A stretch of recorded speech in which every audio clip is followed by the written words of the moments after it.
पाकिस्तानी प्रधानमंत्री शहबाज शरीफ ने यह माना है कि 9 से 10 मई की रात को जब भारत ने रावलपिंडी के हवाई अड्डे सहित प्रमुख सैन्य ठिकानों पर ब्रह्मोस मिसाइल से हमला किया था तो उनकी सेना को इस बात का अंदाजा नहीं था।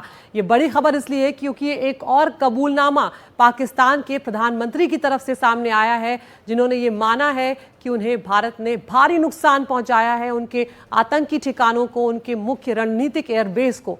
तो यहाँ पर बहुत बड़ी बातें शहबाज शरीफ जो हैं वो कह गए। अजरबैजान में एक कार्यक्रम में उन्होंने कहा कि पाकिस्तान की सेना ने 10 मई की सुबह की नमाज के बाद भारत पर पहला हमला करने की योजना बनाई थी, लेकिन सुबह होने से पहले ही भारत ने लंबी दूरी की सुपरसोनिक ब्रह्मोस क्रूज मिसाइलों से पाकिस्तान के अलग अलग प्रांतों पर हमला कर दिया। तो किस तरह से पाकिस्तान के भीतर ब्रह्मोस का खौफ जो है वो साफ नजर आया। शहबाज शरीफ का ये दूसरा कबूलनामा था, जो कुछ भी उन्होंने किया है। क्या कुछ कहा है उन्होंने, ये भी आपको यहाँ पर बताते चलते हैं। उन्होंने सीधे तौर पर अजरबैजान में ये कहा है कि 9 मई की रात को भारत ने ब्रह्मोस से अटैक किया था। उन्होंने ये भी कहा कि ब्रह्मोस मिसाइल ने एयरबेस को यहाँ पर हिट किया था, और साथ ही रावलपिंडी का जिक्र करते हुए उन्होंने कहा कि रावलपिंडी एयरबेस जो है उसके समेत दूसरी जगह भी भारत ने हमला बोला था। वो ये भी बोले कि हम 10 मई तड़के 4:30 बजे हमले की तैयारी कर रहे थे नमाज के बाद, और हमारे हमला करने से पहले ही भारत का अटैक हो गया। यानी कि पाकिस्तान को सोचने का भी वक्त नहीं मिल पाया, रिएक्ट करने का भी वक्त नहीं मिल पाया। यानी कि भारत की तरफ से जो बातें बताई गई थी, किस तरह से वो पाकिस्तान खुद उन बातों को कबूल करता हुआ यहाँ पर नजर आ रहा है। ये भी शहबाज शरीफ बोले कि संघर्ष के दौरान भारत का रुख जो है वो आक्रामक था, और भारत के हमले के बाद हमारे पास देश रक्षा के अलावा और कोई भी विकल्प नहीं था। भले ही यहाँ पर ये लगे कि वो विक्टिम प्ले करने की कोशिश कर रहे हैं, लेकिन ये कबूल वो करते हुए नजर आ रहे हैं, क्योंकि अपनी जनता के सामने बड़े बड़े दावे ये करते हुए नजर आ रहे हैं। और क्या कुछ कहा है शहबाज शरीफ ने, वो बोले कि मुझे आसिम मुनीर ने युद्ध विराम के बारे में बताया था, और उसके बाद मैंने मुनीर को कहा कि संघर्ष को ज्यादा खींचना नहीं चाहिए, नहीं तो मुश्किलें जो हैं वो बढ़ जाएंगी। तो किस तरह से पाकिस्तान के झूठ की पोल यहां पर लगातार एक के बाद एक खुलती जा रही है, ये हम आपको यहां पर बता रहे हैं। इससे पहले शहबाज शरीफ ने कबूल किया था, वो भी याद होगा आपको, पहला कबूलनामा था, वो भी आपको हम यहां पर बता दे रहे हैं।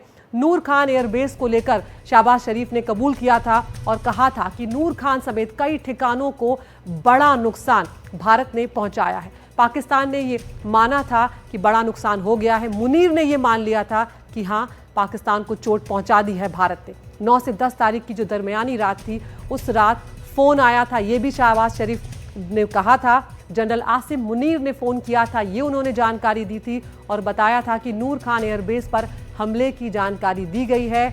कई दूसरे ठिकानों पर हमले की जानकारी मुनीर ने उन्हें फ़ोन करके दी थी। शहबाज शरीफ ने यह भी यहाँ पर बताया है कि मुनीर बोले थे कि भारत ने हमारे ऊपर मिसाइल अटैक कर दिया है। तो ये उनका पहला कबूलनामा हम आपको बता रहे हैं। दूसरा कबूलनामा भी उन्होंने इस तरह से दे दिया है।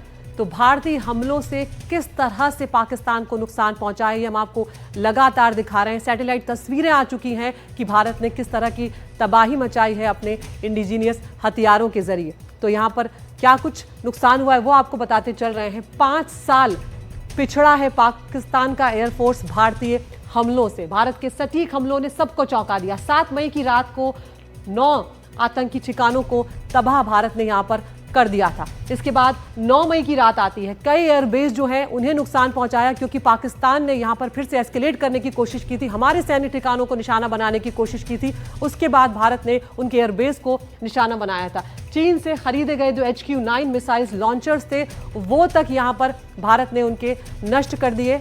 लाहौर के पास के कई राडार स्टेशन जो हैं वो भारत ने तबाह कर दिए। भारत ने किस तरह से जो एयर डिफेंस था उसमें अपना लोहा मनवाया है, वो भी हम यहाँ पर आपको बताते चल रहे हैं। पाकिस्तान के ड्रोन्स हवा में ही तबाह कर दिए गए थे, उसकी तस्वीरें भी हमारी पूरे देश ने और पूरी दुनिया ने देखी हैं कि किस तरह से ड्रोन्स जो हैं उन्हें हवा में ही इंटरसेप्ट कर दिया गया था। सियाचिन से नालिया तक ड्रोन जो हैं पाकिस्तान के मार गिराए गए थे। इसके अलावा अगर हम बात करें कि पाकिस्तानी जो कमांड कंट्रोल सेंटर्स हैं वो किस तरह से यहाँ पर तबाह हुए, मुरीद, सरगोधा समेत कई एयरबेस जो हैं उन्हें बुरी तरह से नुकसान यहाँ पर पहुँचाया गया था। आपको बता दें कि मुरीद जो है रणनीतिक दृष्टि से बहुत अहम एयरबेस था, और हाल ये हुआ कि पाकिस्तान का जो एयरक्राफ्ट ग्राउंड कंट्रोल है उसके बीच पूरा संपर्क टूट गया। ये हालत पाकिस्तान की हुई थी और किस तरह से पाकिस्तान की चाल जो है वो नाकाम हुई यहाँ पर, वो भी देखते चलते हैं। भारतीय हमलों से पाक एयरबेस का जो एयर कमांड जो था वो पूरी तरह से अस्त व्यस्त हो गया। उन्हें ये समझ में आना बंद हो गया कि अब कहां से क्या हमला हो रहा है। पाकिस्तान की जो जवाबी कार्रवाई है वो पूरी तरह से फेल रही, क्योंकि पाकिस्तान जब तक जवाबी कार्रवाई की सोचता तब तक भारत हमला करके निकल चुका था। आखिर में भोलारी एयरबेस जो है उसे निशाना बनाया गया था। एक हैंगर के अंदर, आपको बता दें, यहाँ पर विमान और पश्चिमी देशों के जो कई जेट हैं वो नष्ट किए गए थे और उसकी भी सैटेलाइट तस्वीरें सामने आई थी। यहाँ तक कि दूसरे बेस की तस्वीरें भी आपको याद होंगी जहाँ पर रनवे में गड्ढे हो गए थे, उसकी भी सैटेलाइट तस्वीरें सामने आई थी। कई घंटों तक हवाई संचालन जो है वो यहाँ पर बंद रहा था। तो ये स्थिति यहाँ पर पाकिस्तान की कर दी गई है। किस तरह से सालों पाकिस्तान पिछड़ गया। हमारे साथ खास मेहमान जुड़ रहे हैं इस मुद्दे पर चर्चा करने के लिए। दीपक बोहरा साहब हैं, पूर्व राजनयिक हैं, अनुभवी हैं और हमेशा अपनी बातों से वो और लाइट एक तरह से देते हैं हमारे डिस्कशन को। लेफ्टिनेंट जनरल संजय कुलकर्णी हैं, पुराने विशेषज्ञ हैं, रक्षा विशेषज्ञ हैं, और हमारे साथ हमारे डिफेंस एडिटर राजीव रंजन भी हैं। राजीव, यहाँ पर एक और कबूलनामा जो है शहबाज शरीफ ने वो दे दिया है, और कहीं ना कहीं जिस तरह से वो अपनी देश की जनता को गुमराह कर रहे थे तो खुद ही अपनी पोल खोलते हुए नजर आ रहे हैं।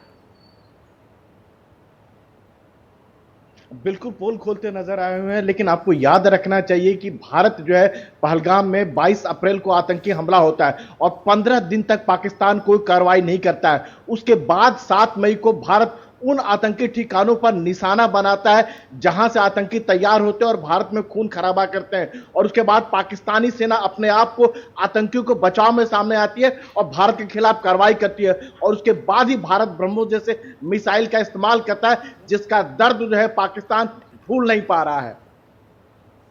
बिल्कुल राजीव, हम यहाँ पर लेफ्टिनेंट जनरल संजय कुलकर्णी साहब के पास जाएंगे। कुलकर्णी साहब, यहाँ पर हमने देख लिया है कि किस तरह से जब पाकिस्तान का प्रधानमंत्री, सेना प्रमुख अपनी देश की जनता को लगातार ये गुमराह करते आ रहे थे, ये दावा कर रहे थे कि उन्होंने भारत को नुकसान पहुंचाया, लेकिन उसकी पोल तो खुद शहबाज शरीफ ने ही खोल कर रख दी। धन्यवाद अदिति जी, और compliments and good morning to the ambassador. Aditi ji, इसमें कोई शक नहीं है कि पाकिस्तान जो है हर हमेशा झूठ के ही आधार पर खड़ा रहा है।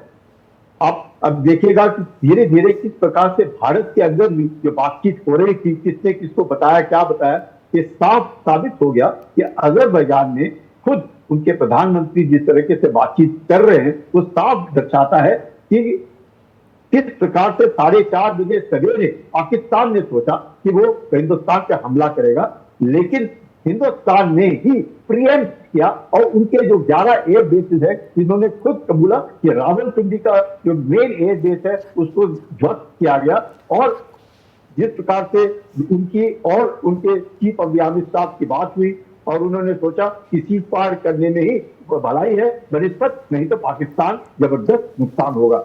ये कौन कह रहा है? ये उनके प्रधानमंत्री कह रहे हैं, और इसके सामने कह रहे हैं उनके ही बनाए गए फील्ड मार्शल आसिफ मुनीर जो अजरबैजान में उन्हीं के टेबल के सामने बैठे हुए, उनके सामने ये सब कुछ कह रहे हैं। ये क्या दर्शाता है कि पाकिस्तान को जबरदस्त नुकसान हुआ है। पाकिस्तान ने कबूला है कि भारत ने जिस प्रकार से पाकिस्तान पे हमला बोला, और क्यों हमला बोला, और ये भी हमला बोला किस पे, आतंक के ऊपर, वो मानने को तैयार नहीं है कि पाकिस्तान में आतंक है, तो वो ये जरूर मानता है कि पाकिस्तान का नुकसान हुआ है। उन्होंने ये भी कहा जब वो कह रहे थे कि एयर बेसिस के साथ कि कई शहरों में भारत ने हमला किया है। ये साफ दर्शाता है कि पाकिस्तान हिल गया है, और उस हिलने के बाद, घुटने टेकने के बाद जिस प्रकार से साबित होता है कि उनके डीजीएमओ ने अपने डीजीएमओ से बात की, कितने बजे बात की? बिल्कुल राजीव, जो बात कुलकर्णी साहब यहाँ पर कह रहे हैं वो बहुत महत्वपूर्ण है, और लेकिन ये भी देखना होगा कि किस तरह से पाकिस्तान के भीतर वहाँ के जो नेतृत्व है, लीडरशिप है, उनके भीतर ब्रह्मोस का खौफ जो है वो सीधे तौर पर नजर आ रहा है। क्योंकि यहाँ पर जो दूसरा कबूलनामा आया है शहबाज शरीफ का, उन्होंने यही बात कही है कि ब्रह्मोस से हमला किया गया है और हमारे एयरबेस को ब्रह्मोस मिसाइल ने हिट किया है। देखिए, ब्रह्मोस है ही कुछ वैसा। ब्रह्मोस का जो तोड़ जिसको कह सकते हैं, ना पाकिस्तान के पास है और ना ही पाकिस्तान के आका यानी चीन के पास है, जिनके हथियारों के दम पर पाकिस्तान इतना कूदता रहता है। ब्रह्मोस के बारे में आपको बताएं कि जो ब्रह्मोस जो पुराना वर्जन है उसकी स्पीड की अगर बात करें तो ध्वनि से 3 गुना तेज है, यानी 3,500 किलोमीटर प्रति घंटा। और जो नया ब्रह्मोस है उसकी रफ्तार जो है इससे दोगुना है, यानी ध्वनि के रफ्तार से तकरीबन 5 से 6 गुना तेज क्रूज मिसाइल है। यानी आप इसको टारगेट दे दीजिए और उसको लॉक कर दीजिए तो कहीं पर रहेंगे उसको मार गिराएगा, पूरा तबाह कर देगा। और क्रूज मिसाइल है कि जिसको आप ट्रैक नहीं कर सकते, रडार पकड़ नहीं सकता, और स्पीड इतना है कि जब तक आप संभलेंगे तब तक ये तबाही मचा देगा। दुनिया में इसके टक्कर का क्रूज मिसाइल किसी और के पास नहीं है। तो पाकिस्तान के जो प्रधानमंत्री का कबूलनामा है, अच्छा होगा वह अब आतंकी फैक्ट्री को बंद कर दे, भारत से डरे, क्योंकि भारत के पास जो हथियार है उनका तोड़ जो है पाकिस्तान के पास तो है ही नहीं। बिल्कुल, और दुनिया में अब ऐसे बहुत से देश हैं जिनका तोड़ हमारे जैसी जो मिसाइल है उनके पास नहीं है। दीपक वोरा साहब के पास अब मैं यहाँ पर जाऊंगी। वोरा साहब, यहाँ पर पाकिस्तान के पीएम जब ये बात खुद कह रहे हैं तो अब फिर कुछ बचता नहीं है कहने के लिए। बहुत बहुत धन्यवाद मैम कि आप मौका देती हैं मुझे जनरल कुलकर्णी से सीखने का, आपके एडिटर से सीखने का। End of course your channel is outstanding. आपके बारे में जितनी तारीफ करूं मैं दिल से कह रहा हूं, बहुत कम है। I don't have the words to say how intelligent you are. Ma'am साहब, आप लोग बताते हैं पूरी दुनिया को क्या हुआ है। हमारी ट्रेनिंग होती है समझने की क्यों हो रहा है। अब आपने जिक्र किया है वो बदमाश अपने आप को शरीफ कहता है, पाकिस्तान कहता है मैं प्राइम मिनिस्टर हूं पाकिस्तान का, मुझे पता नहीं क्या करता है वहां पर। वो कौन से देशों में गया है इस हमले के बाद? पहले तुर्की में गया, फिर अजरबैजान गया, फिर 2-3 और सेंट्रल एशियन कंट्रीज में गया।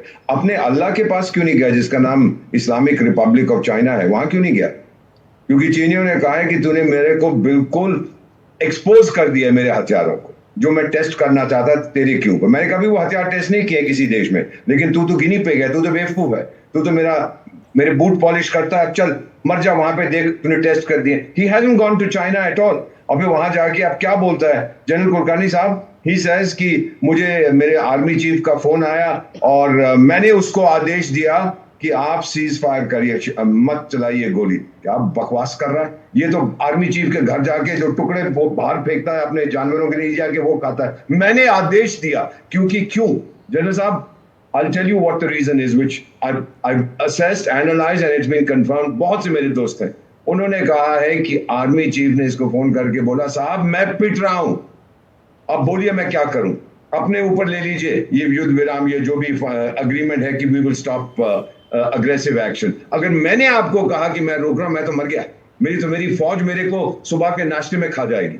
तो इसीलिए इसने अपने ऊपर लिया है कि मैंने आदेश दिया था। He is talking nonsense. अब ये जहां जा रहा है तुर्की का तो अर्ध दरबान पागल है, वो तो कुछ भी कह देगा। अजरबैजान, अरे भारत कांपता है अजरबैजान से, क्या 1 लाख से कम 50,000 की फौज है, क्या कर लेगा तू मेरा? अभी तो देख आर्मीनिया, मैं आर्मीनिया में आपका राजदूत रहा हूँ, ठीक है, हार गए, वो जो तुर्की के ड्रोन्स वगैरह दिए थे, अब उनके पास भी ब्रह्मोस है। मैम अभी देखिए क्या होता है, वो तो वापस लेगा उस एरिया का, अरसाक जिसे आप कहते हैं नगोर्नो कराबाख। और ये मामला सिर्फ यहीं तक नहीं है वोरा साहब, जो बातें आप कह रहे हैं वो महत्वपूर्ण है।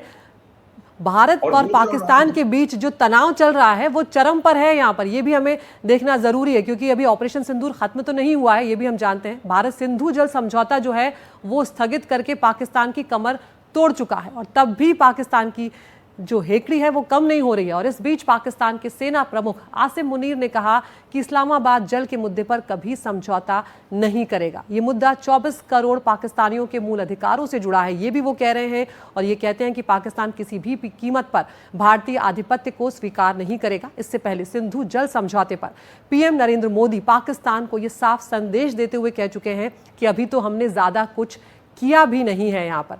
तो किस तरह से भारत की तरफ से जो वाटर स्ट्राइक की जा रही है उससे पाकिस्तान की हालत क्या हो गई है, ये भी यहाँ पर समझना जरूरी है। तस्वीरें तो हम लगातार दिखाई चुके हैं। पानी पाकिस्तान के लिए रेड लाइन है, किस तरह से अब पाकिस्तान के लिए मुश्किल हो गई है। ये मुद्दा 24 करोड़ पाकिस्तानियों के अधिकार से जुड़ा है, तो वाटर स्ट्राइक से अब पाकिस्तान की हालत खराब लगातार हो रही है। 24 करोड़ पाकिस्तानियों के अधिकारों से जुड़ा ये मुद्दा है।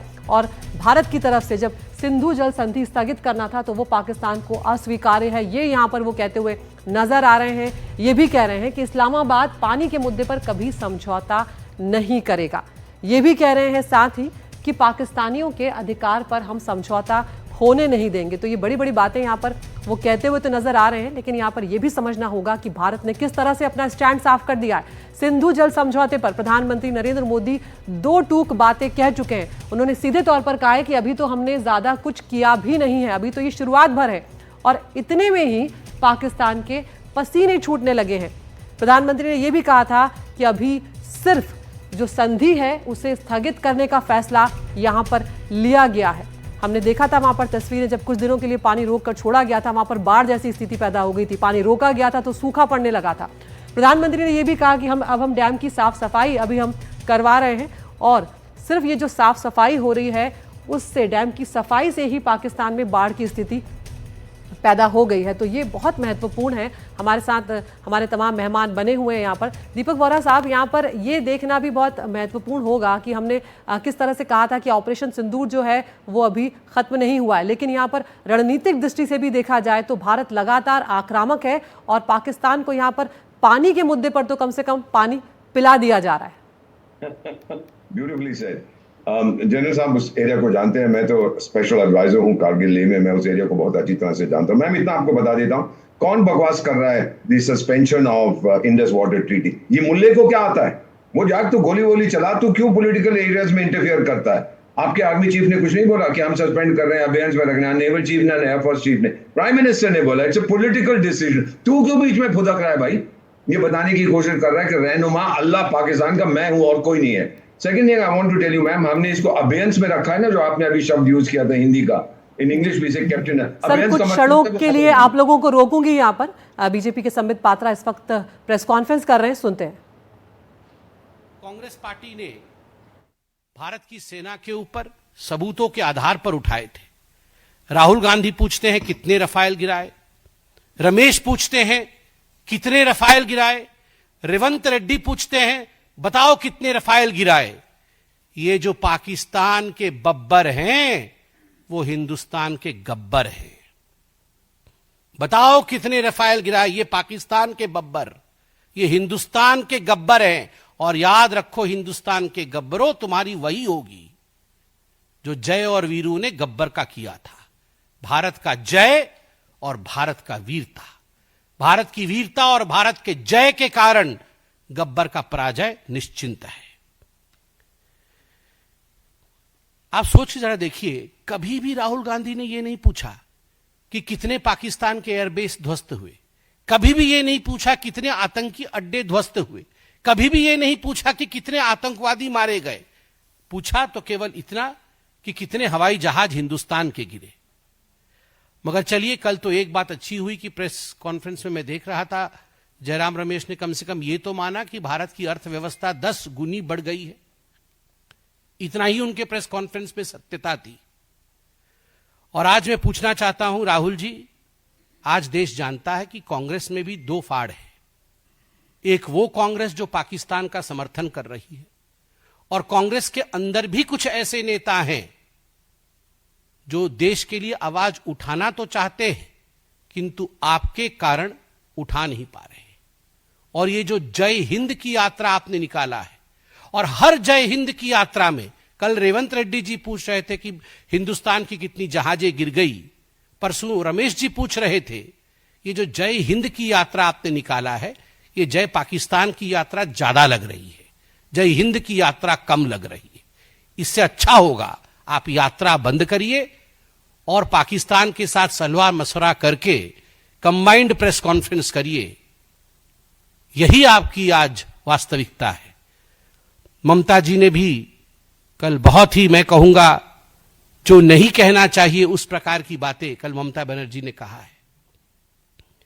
किसी भी चुने हुए प्रतिनिधि को या किसी भी नेता को इस प्रकार की भाषा की प्रधानमंत्री नरेंद्र मोदी क्या सभी के पति हैं? क्या सभी महिलाओं के वो हस्बैंड हैं? ये कितनी कैसी बात है ये? मैं तो इस पे कुछ कहना भी नहीं चाहता हूं। हां, प्रधानमंत्री नरेंद्र मोदी सभी के सेवक है, किसी के पिता हैं तो किसी के भाई हैं, इसमें कोई शक नहीं है।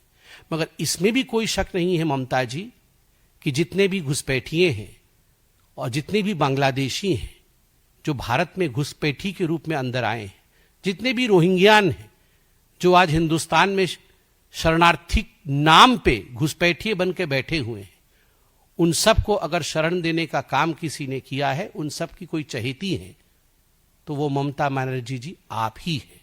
बहुत बहुत धन्यवाद। कोई प्रश्न हो तो अवश्य पूछें।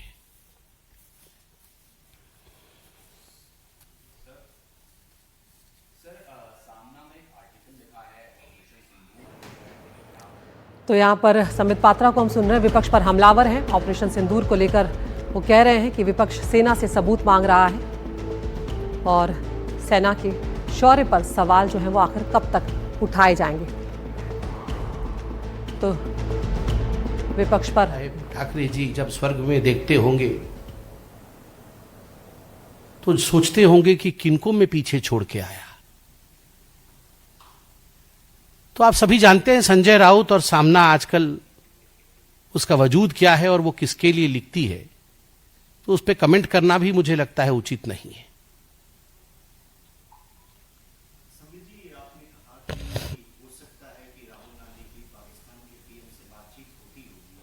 जो विपक्ष के सवाल हैं उन पर संबित पात्रा यहाँ पर आक्रामक हैं। वो कह रहे हैं कि राहुल गांधी और जयराम रमेश ने, ममता बनर्जी ने सेना का अपमान किया है। सेना से वो सबूत मांग रहे हैं, कितने हमारे विमान गिरे, इस तरह के सबूत मांगकर वो पाकिस्तान का साथ देते हुए नजर आ रहे हैं।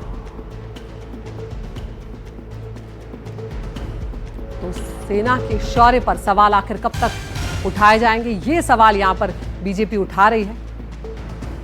तो लगातार हम ये भी जानते हैं कि जो डेलीगेशन है भारत की तरफ से, जिसमें विपक्ष के भी नेता हैं, वो विदेश के दौरे पर हैं, अलग अलग देशों में वो पहुंचे हुए हैं। और वो डेलीगेशन जो है ये बता रहा है दूसरे देशों को कि किस तरह से पाकिस्तान जो आतंक को बढ़ावा दे रहा है, भारत ने उसके आतंकी ठिकानों को निशाना बनाया ऑपरेशन सिंदूर के जरिए। और ये एस्केलेट किसने किया था, ये शुरुआत किसने की थी, पहलगाम में हमला करके लोगों को निशाना बनाकर, ये बात दूसरे देशों को बताई जा रही है। और इस बीच में यहाँ पर भी खींचतान जो है वो चल रही है सत्ता पक्ष और विपक्ष में। और यहाँ पर संबित पात्रा विपक्ष पर हमलावर है कि भारत की कार्रवाई से सबूत गैंग जो है खुश नहीं है। इस तरह की बातें यहाँ पर संबित पात्रा जो है वो कहते हुए नजर आ रहे हैं।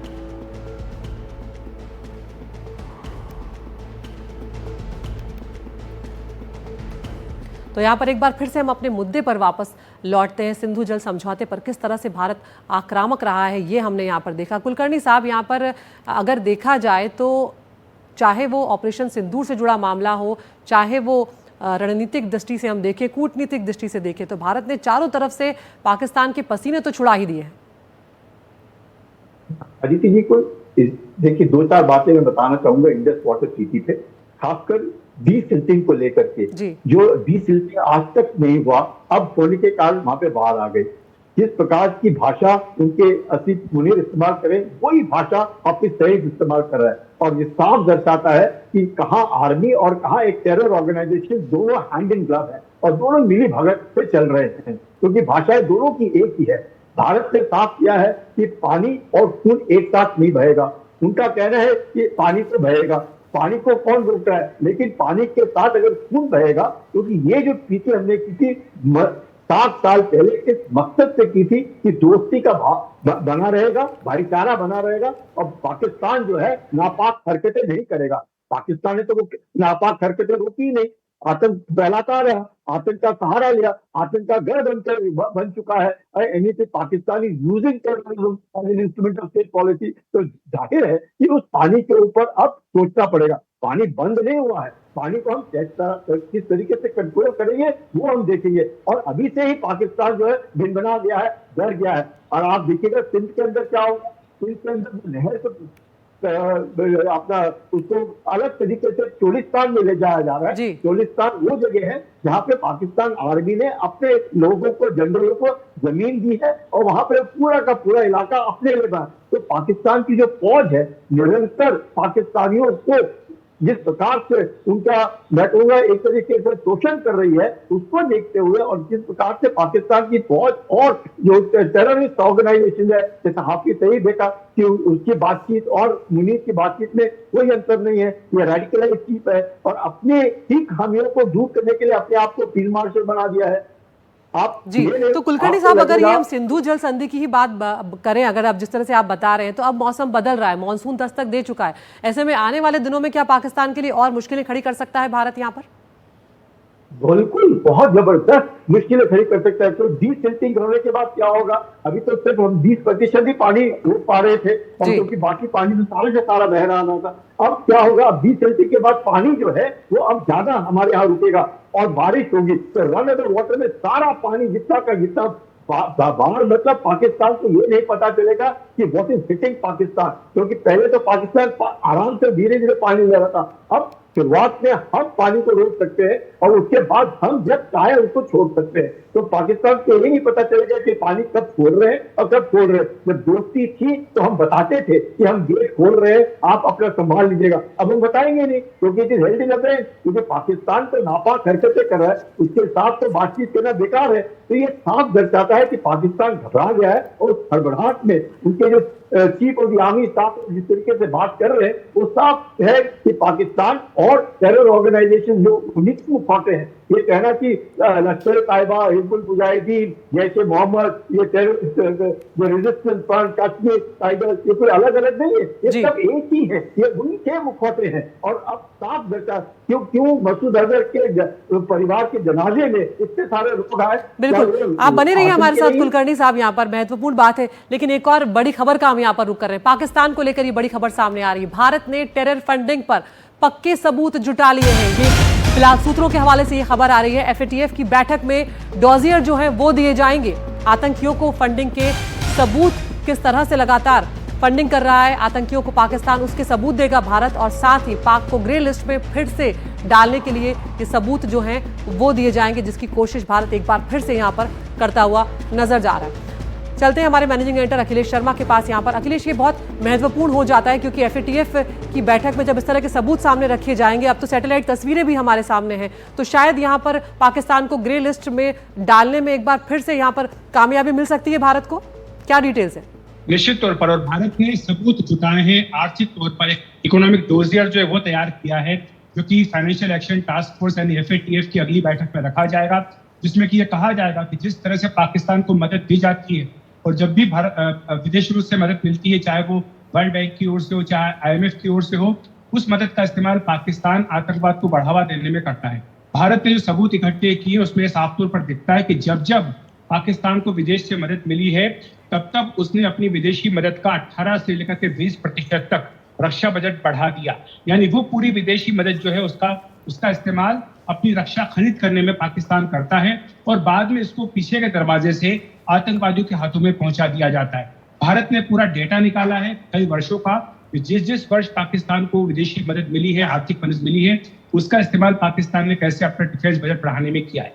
और ये भी भारत ने दिखाया है इन सबूतों के जरिए कि जो पाकिस्तान का अपना टैक्स रेवेन्यू है वो इस तरह से कहीं भी आगे नहीं टिकता है। और यही कारण है कि पाकिस्तान को विदेशी मदद की दरकार होती है और जब भी उनको विदेशी मदद मिलती है वो इसका इस्तेमाल आतंकवाद को बढ़ाने में या फिर रक्षा बजट को 18 से लेकर के 20% तक बढ़ाने में करती है।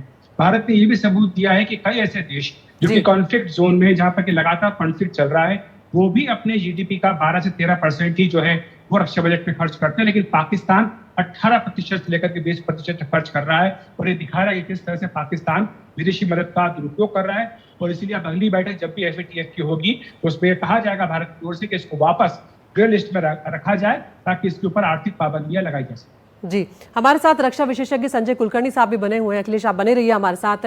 कुलकर्णी साहब, आप भी सुन रहे होंगे हमारे सहयोगी अखिलेश को, यहाँ पर कई महत्वपूर्ण जानकारियां वो यहाँ पर दे रहे हैं कि किस तरह से पाकिस्तान को लेकर कई सबूत यहाँ पर भारत की तरफ से जुटाए गए हैं कि वो विदेशी फंडिंग का दुरुपयोग यहाँ पर कर रहा है। अंतर्राष्ट्रीय स्तर पर यह बहुत बड़ी बात होगी जब भारत इन सबूतों को रखेगा डॉजियर के जरिए।